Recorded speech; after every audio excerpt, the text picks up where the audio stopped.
everybody, we have an Australian Labradoodle puppy litter update video for you. These are the puppies from our chocolate fondue litter at Isle Labradoodles. And in today's video, we're going to tell you a little bit about what's gone on in the past week with these puppies, what's coming up, and give you a bit of an update on Mama Labradoodle Maizey as well. And we'll tell you the weights for each of the puppies and a little bit about what's going on with them. And you can get a good giggle out of watching.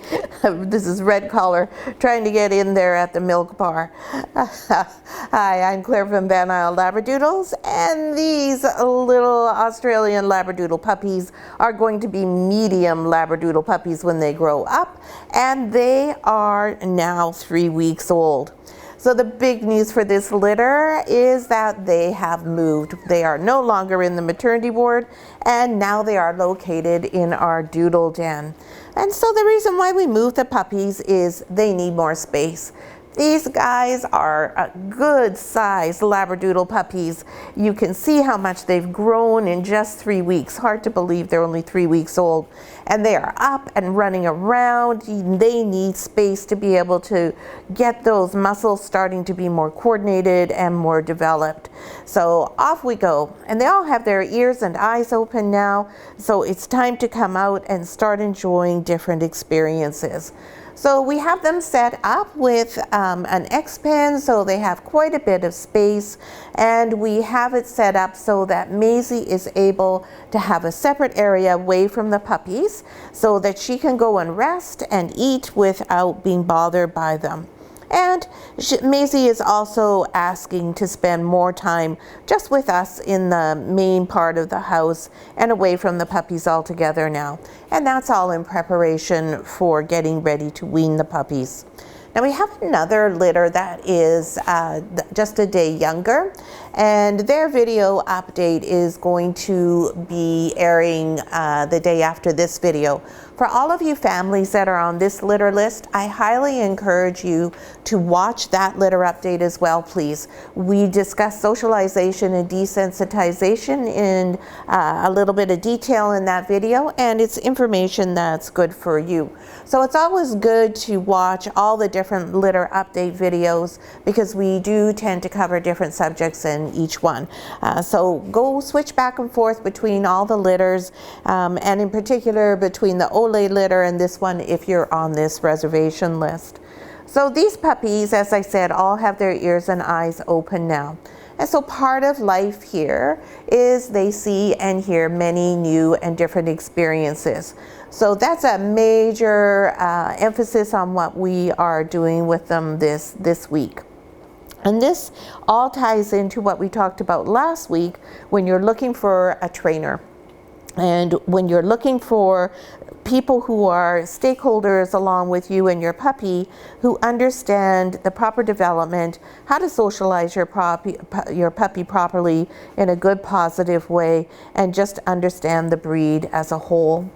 Now they haven't started eating solid food yet. I expect these guys are going to be able to be ready to start handling solid food, though probably easily in the next week.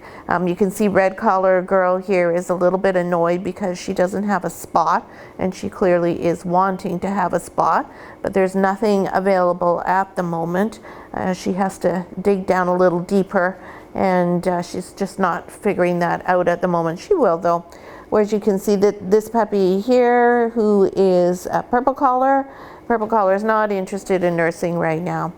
So the puppies usually distribute themselves on their own and figure out how everyone can have a spot. Now you'll see Red Collar's done the deep dive there, and oh, nope, still not successful.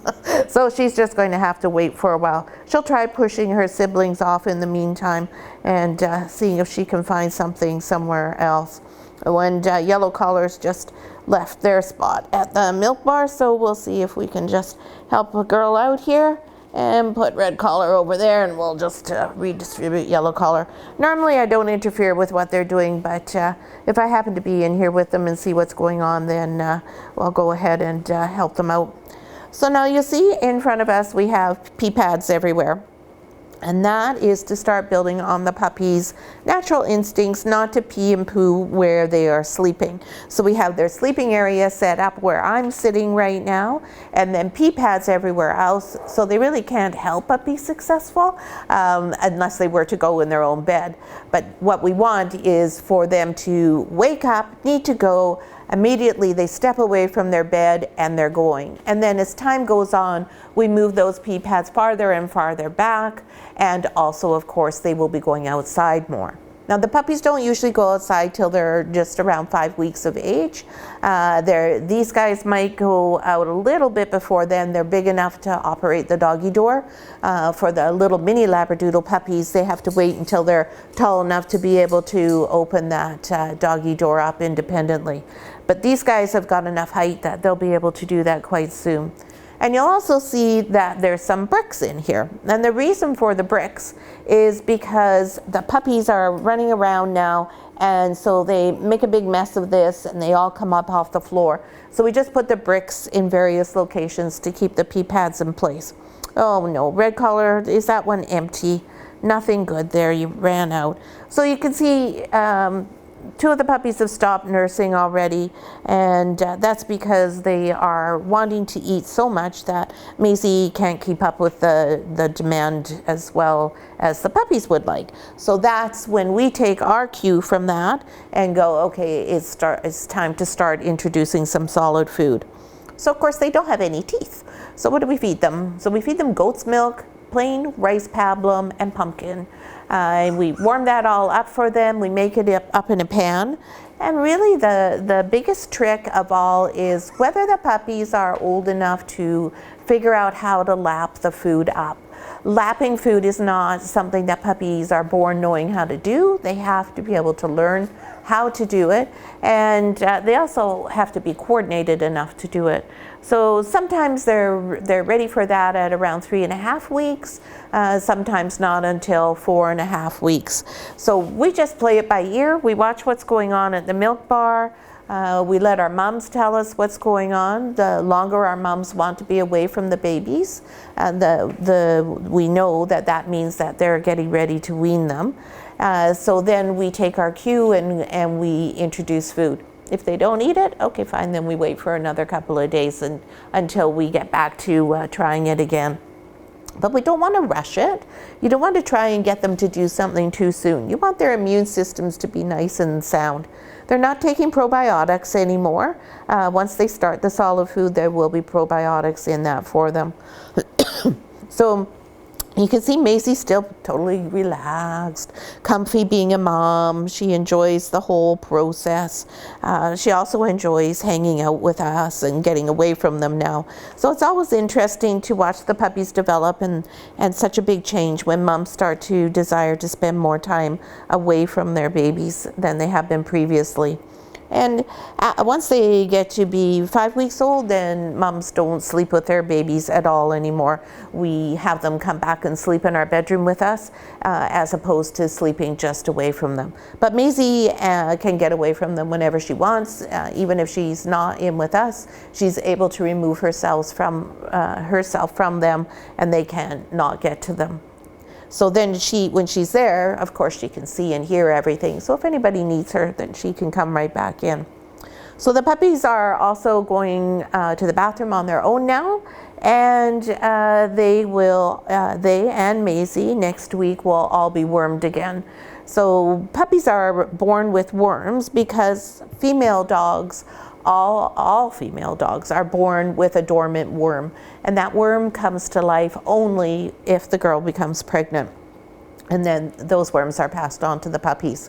So we worm puppies and mum at 2, 4, 6, 7 weeks of age. So we use the same one for the first 3 and a different one for the last time, just to make sure that we've got everything. And normally that's it. You usually don't have to worm your dog again. You'll want to do a fecal every year at the vet clinic to make sure, but generally speaking, you don't have to always worm your dog. Lots of people think you have to worm them all the time, and you don't, particularly if you feed a raw diet. Some people are under the misconception that if you do feed a raw diet, you have to worm your dog, but actually the opposite is true. So that's a little bit about what the puppies are up to. They're in here now with their own TV. So today they were hearing thunderstorms and getting used to hearing all those big crashes and bangs. That was what we were working on desensitizing them with now. And later on, we'll probably do something slightly different. So like I said, if you go and watch the Olay episode, you'll find out even more about how to do desensitization and socialization. It is one of the most important things that you're going to do with your puppy. So now the puppies, let's get to what their weights are and how they're doing there. And you'll find now that their weights don't change as dramatically as they did in the beginning. These puppies are big. These are all such a good sized puppy. They're also a very nice, quiet litter. There's nobody in here who's a whiner. There's nobody in here who complains. They're all really quiet. They're starting to play with one another now. Now this is a very critical period for when we start to introduce toys. So it's important that the toys that we introduce are appropriate for this age category. You don't want to be giving puppies toys that are inappropriate for their age and their development. You want to be using toys that focus on the things that are developing, encourage that development, and of course are safe. So we have a wide variety of toys, and in next week's episode we'll talk a little bit more about what is in here with the puppies. But they will start, oh my goodness, I just said nobody complains, and there you're complaining, oh dear. They will start teething soon, so one of the things that will be coming out is things that they can readily chew on to help with that teething.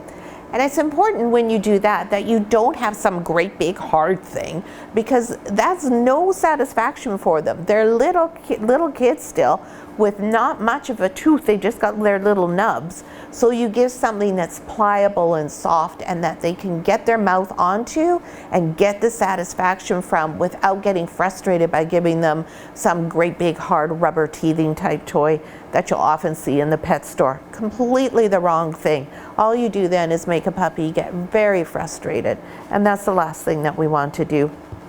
Hey Maizey? Yeah, that's a good girl.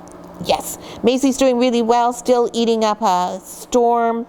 She probably is eating right now still about 4 times what she would normally eat. You can still see she still has a gorgeous, lush, shiny coat. She's got some mats in her beard here, and that's from grooming her puppies all the time.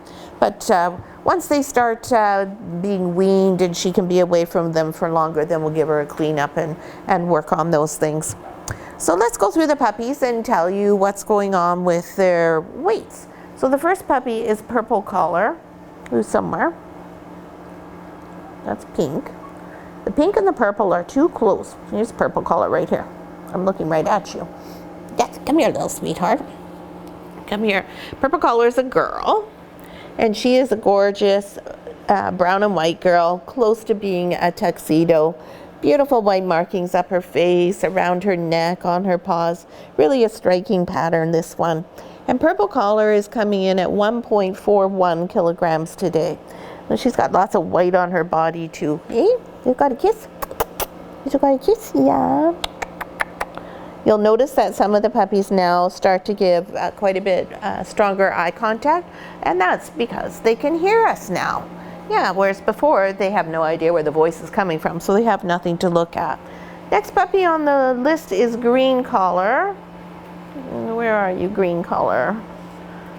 Oh, there's one thing I don't like about these. Yeah, I got the right one. These new collars is they're so skinny I can't see them. Come here, Green. My goodness. Oh no, are you mad at me? Green Collar says, this is not really what I have in mind. There we go. There. Thank you, sweetheart. What a good boy. What a good boy. Green Collar is a nice, solid, chunky chocolate phantom. He's got those pretty tan highlights there, those tan points, beautiful head shape. Very, very similar face to his mama Maizey. And Green is 1.57 kilograms. And he's not the biggest. No, there's one who's even bigger than that. Oh yes, and you are such a solid boy. Yeah, there you go. I put you back, but I think your sister stole your spot there. Yeah, sorry about that.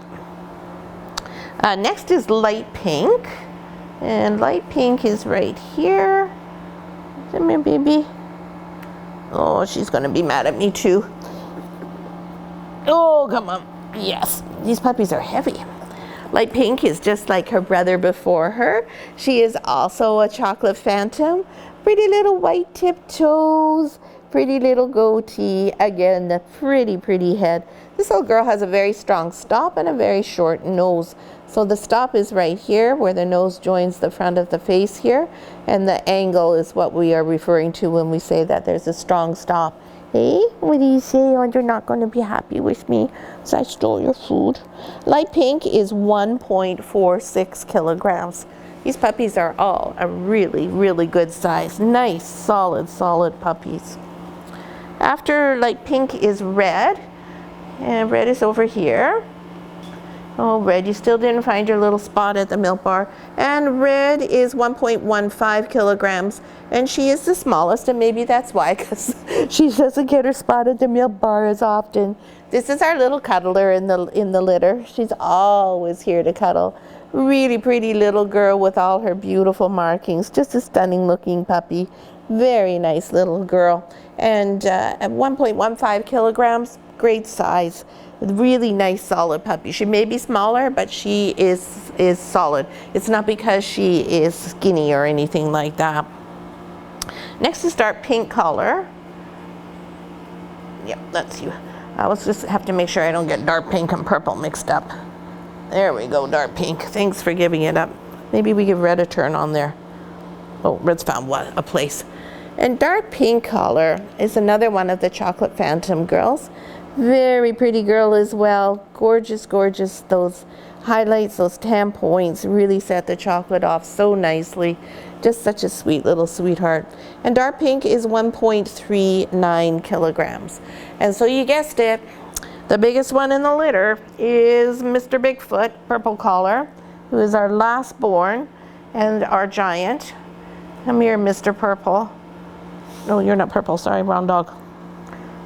I was picking up the wrong one there. Where is Mr. Purple? Oh, you're purple. There we go. Here we go. Hello. Yes, you are purple. I have to check all the time. And no, I showed you the wrong dog before, because this is purple, who is a girl. And the one I think I showed you and said was dark pink. Sorry about that. I got their collar colors mixed up. So we'll look at this one twice. And this puppy is 1.6 kilograms. This is the biggest puppy in the whole thing here. Where is dark pink? Yeah, that was the right one. So how did I did something mixed up there though. I think we're going to change these puppies' collars out so that it is much simpler to find the right puppy at the right time. It's also because we have so many litters right now, which we don't normally have more than a couple of litters at a time, but everybody was born at the same time. And so oftentimes it's me getting confused. But anyways, you've seen them all, and oh, it's yellow collar who's last. That's why I got mixed up. It is this puppy. I knew it was this puppy. I just had the collar color wrong. Come here, you. It is Bigfoot because you are a boy, right? Yes, you are a boy, and you have your 4 white feet. I knew I had it right. I just had your collar wrong. I'm sorry. Purple is the final collar color in one of the other litters. You're yellow. Yes. Oh my goodness, we almost forgot you. This is the puppy who is the biggest and 1.6 kilograms. And you can see this puppy is definitely bigger than the other one that I was showing you, which was purple. Mr. Bigfoot. Just a doll, such a sweet little guy. Not very little, but this is one heck of a good sized puppy there. Now we've seen them all. Sorry about that. There we go. And you can see the difference in the shades of chocolate here, especially these 3 right here in a row. So yellow and purple and light pink being the darkest one. But this does not mean that over time this puppy will end up still being the darkest puppy. She may end up fading more than he does, and they end up being the same color. And whereas these two here, the two chocolate tuxedos, you can see they have quite a bit more red in their coat, and they're more of a milky chocolate color. So that's all the puppies. Hope you enjoyed the litter update. Sorry for the confusion there. Like I said, we'll put the big collars on them now so we can see. And I'll remember to look at the list and know who's last, not think I know what I'm talking about. If you did enjoy our video, give us a thumbs up. And once again, if you are on this reservation list, please be sure you watch the litter update for the Olay litter and get all the information on socialization from that litter. Thanks so much for watching.